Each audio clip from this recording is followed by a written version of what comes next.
بسم اللہ الرحمن الرحیم۔ السلام علیکم معزز طلباء کرام، آپ سب کیسے ہیں؟ آج ہم معطا امام محمد کے سبق نمبر 351 کو پڑھیں گے۔ آج کے ہمارے سبق کا عنوان ہے جس کے پاس گواہی ہو اس کا بیان۔ آج کے سبق میں ہم باب الرجل یکون عندہ شہادۃ سے سبق کا آغاز کریں گے، اور اسی باب کے نام کا ہی ترجمہ ہم نے سبق کا عنوان بھی جو ہے وہ رکھا ہے۔ تو بہرحال اس سبق میں ہم حدیث پاک پڑھتے ہیں اور اس کے بعد پھر امام محمد رحمۃ اللہ علیہ کا اس پر جو تبصرہ ہے موقف احناف کو جو انہوں نے واضح کیا ہے اس کو بھی پھر سمجھتے ہیں۔ امام محمد رحمۃ اللہ علیہ حدیث پاک لکھتے ہیں، آپ فرماتے ہیں کہ اخبرنا مالک اخبرنا عبداللہ بن ابی بکر ان اباہ اخبرہ عن عبداللہ بن عمرو بن عثمان ان عبد الرحمن بن ابی عمرة الانصاری اخبرہ ان زید بن خالد الجہنی أخبره أن رسول الله صلى الله عليه وسلم قال ألا أخبركم بخير الشهداء الذي يأتي بالشهادة أو يخبر بالشهادة قبل أن يسألها۔ امام محمد رحمۃ اللہ علیہ فرماتے ہیں کہ ہمیں امام مالک نے عبداللہ بن ابو بکر سے خبر دی ہے کہ انہیں ان کے والد نے عبداللہ بن عمر بن عثمان سے خبر دی کہ عبد الرحمن بن ابو عمرہ انصاری کو زید بن خالد جوہنی نے بتایا کہ رسول کریم صلی اللہ علیہ وسلم نے فرمایا، کیا میں تمہیں بہترین گواہ نہ بتاؤں؟ وہ ہے جو شہادت دے یا شہادت کے بارے میں مطلع کرے اس سے قبل کہ اس سے شہادت کے بارے میں پوچھا جائے، تو یہ بہترین گواہ ہے۔ قال محمد وبهذا نأخذ من كانت عنده شهادة الإنسان لا يعلم ذلك الإنسان بها فليخبره بشهادته وإن لم يسألها إياه۔ امام محمد رحمۃ اللہ علیہ فرماتے ہیں کہ ہمارا مسلک یہی ہے کہ اگر کسی کے پاس کسی انسان کے بارے میں کوئی گواہی ہو اور وہ انسان اسے نہ جانتا ہو تو گواہی والے کو اپنی گواہی کی اسے خبر دے دینی چاہیے، خواہ وہ اس سے گواہی کے بارے میں نہ بھی پوچھے۔ تو اب اس حدیث میں اس بات کی فضیلت بیان فرمائی گئی ہے کہ ایک شخص کو کسی بات کا علم ہے اور وہ موقع کا گواہ ہے، لیکن جب قاضی مدعی کو گواہ پیش کرنے کو کہتا ہے تو اسے کسی گواہ کا علم ہی نہیں ہے، تو ان حالات میں اس موقع کے گواہ کو از خود گواہی دینے کے لیے قاضی کے پاس حاضر ہو جانا چاہیے۔ ایسا کرنے والا بہترین گواہ ہے۔ گویا مدعی کے مطالبے کے بغیر اگر کوئی گواہ از خود گواہی دے دیتا ہے تو یہ بہت اچھی بات ہے، کیونکہ اس نے ایسا کر کے اپنے ایک مسلمان بھائی کی مخلصانہ طور پر مدد کی ہے۔ اب یہاں پر ایک بخاری شریف کی حدیث کو لے کر اعتراض کیا جاتا ہے،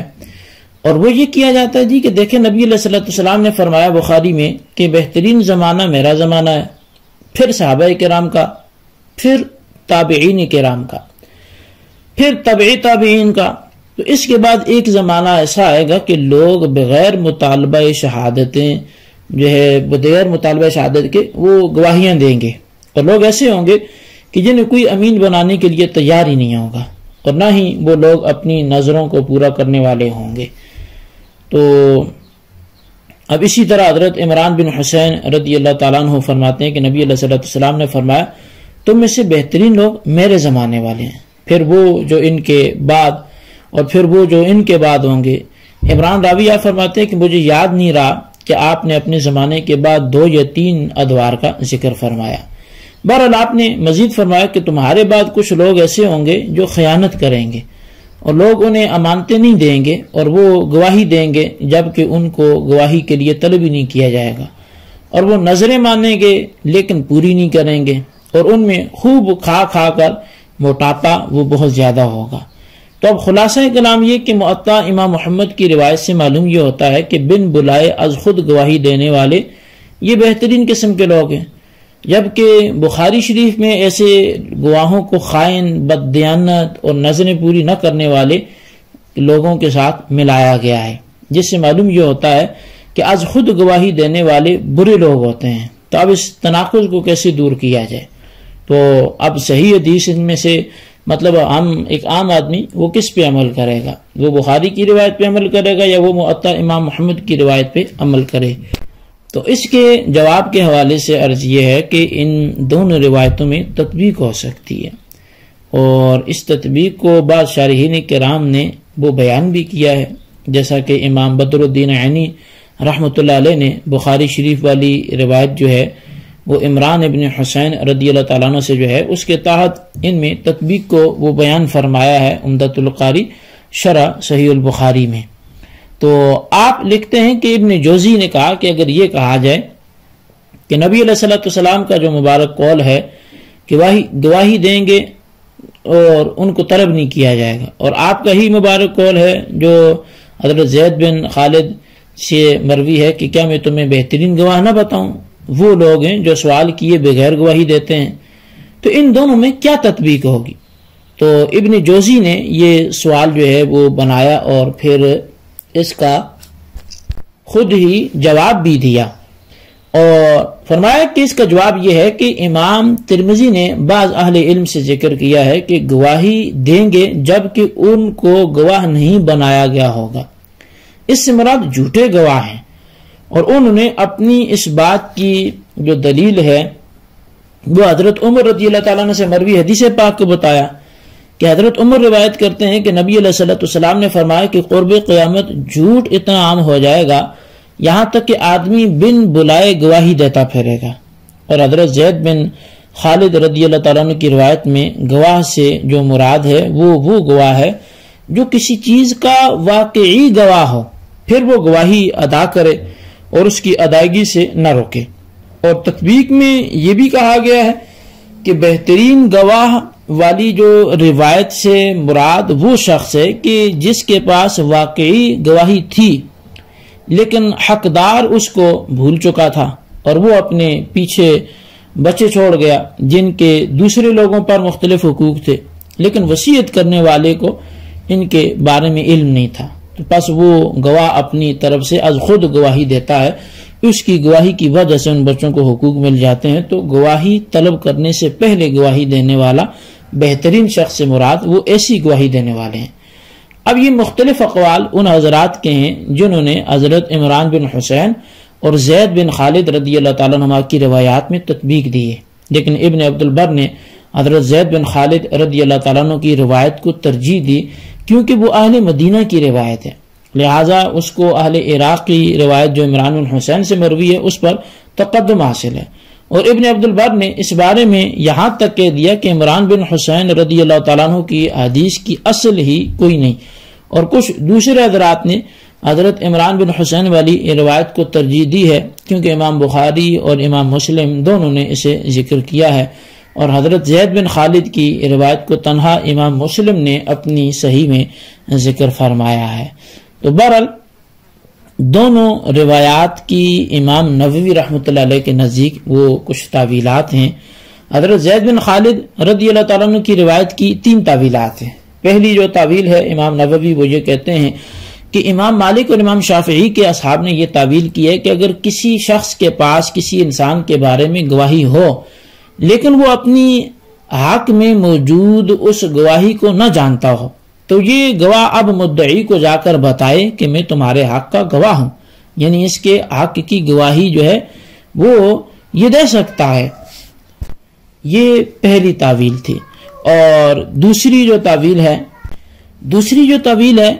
یہ شہادت حسبہ ہے، یعنی کوئی گواہ محض حصول ثواب کی خاطر اپنی گواہی پیش کرتا ہے، اگر جس سے مطالبہ نہ بھی کیا گیا ہو۔ ایسی گواہی حقوق العباد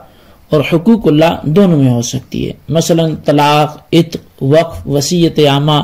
اور حدود وغیرہ۔ لہذا جس شخص کے پاس ان حقوق میں سے کسی کے بارے میں گواہی ہے اس پر لازم ہے کہ قاضی کے پاس جا کر اپنی گواہی کی خبر دے، کیونکہ اللہ تعالیٰ نے فرمایا اقیم الشہادۃ للہ، کہ اللہ کی رضا کے لیے اس کی ہی وہ ثواب کی خاطر جو ہے وہ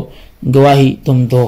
تو بہرحال یہ دو طویلات تھی۔ تیسری یہ ہے کہ اس سے ابتداً گواہی دینا مراد نہیں ہے، بلکہ طلب اور سوال کے بعد ہی گواہی دینا مراد ہے، لیکن چونکہ وہ شخص طلب کے بعد بغیر ہچکچاہٹ کے فوراً گواہی دے دیتا ہے، اس فوری ادائیگی کو مبالغتاً اور مجازاً گواہی بغیر مطالبے کے نام دیا گیا، جیسا کہ کہتے ہیں نا کہ فلاں سخی سوال کرنے سے پہلے ہی دے دیتا ہے، یعنی سوال کے بعد وہ ادا کرنے میں جو ہے وہ دیر نہیں کرتا، تو یہ مبالغتاً جو ہے وہ جلدی دینے سے اس کو کنایا سمجھا جاتا ہے، اگرچہ دیتا وہ بھی سوال کے بعد ہی ہے، لیکن یہ ایک تمثیل بیان کی جاتی ہے اس کے سخاوت میں مبالغے کو بیان کرنے کے لیے۔ تو یہاں بھی جو فرمایا گیا کہ بغیر مطالبے کے گواہی دیتا ہے،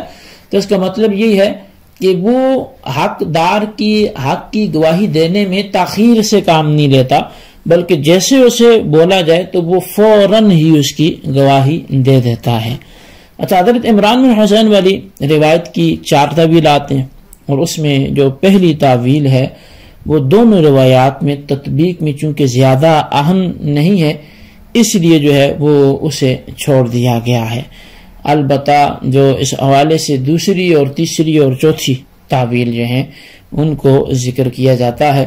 پہلی یہ ہے کہ کوئی شخص بغیر طلب کے گواہی دے اور وہ گواہی جھوٹی اور بے اثر ہو، اور اس وجہ سے مطلب مراد اس سے یہ والی ہے گواہی ہے جس کی مذمت بیان کی گئی، اور دوسری وہ گواہی دینے والا کہ جو گواہی دینے کا اہل ہی نہیں ہے اور پھر بھی گواہی دے رہا ہے، اور تیسرا اس سے مراد پھر کسی کے دوزخی یا جنتی ہونے کی قطعی گواہی دینے والا۔ حالانکہ دوزخی یا جنتی ہونے کی قطعی گواہی تو عام مخلوق میں کون دے سکتا ہے، یہ تو اللہ سے حسن ظن ہی کیا جا سکتا ہے، کوئی نیکوکار ہو بھی۔ تو خلاصہ کلام یہ ہے کہ حضرت زید بن خالد اور حضرت عمران بن حسین رضی اللہ تعالیٰ عنہما سے مروی روایات میں تطبیق دی گئی ہے، اور ان کو اپنے اپنے محل اور مقام پر رکھ کر ان کا مفہوم درست بنتا ہے، لہذا دونوں میں تعارض نہیں ہے، اگرچہ بعض علماء نے تطبیق کے بجائے ایک کو دوسری پر ترجیح کا قول بھی کیا ہے۔ ترجیح ہو یا تطبیق، دونوں کا جو حاصل ہے وہ تقریباً ایک ہی ہے، تو اس لحاظ سے جو ہے